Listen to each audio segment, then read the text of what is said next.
Okay, so welcome back. So sa video na to, solve natin tong lab na unprotected admin functionality. So basahin natin, this lab has an unprotected admin panel. Solve the lab by deleting the user Carlos. No? So access natin yung lab and tignan natin yung lab. No? So mukhang ito yung standard natin na lab. And one of the main things na ginagawa natin kapag nakita tayo ng web application is pinafuzz natin. No? And isa sa mga pinakaunang-una na tinitignan natin ay yung robots.txt. So, punta natin yung robots.txt.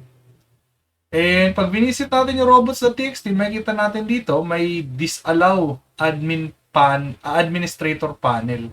So, dito explicitly sinabi na wag i-crawl yung administrator panel, no? So, alam natin na merong something sensitive doon. So, now, let's visit yung administrator panel. And see na nandito na tayo sa administrator panel and we can delete the user Carlos, no? So unprotected yung kanilang admin functionality and we have solved the lab. Okay? So I hope na gets niyo tong video na to and see you in the next video.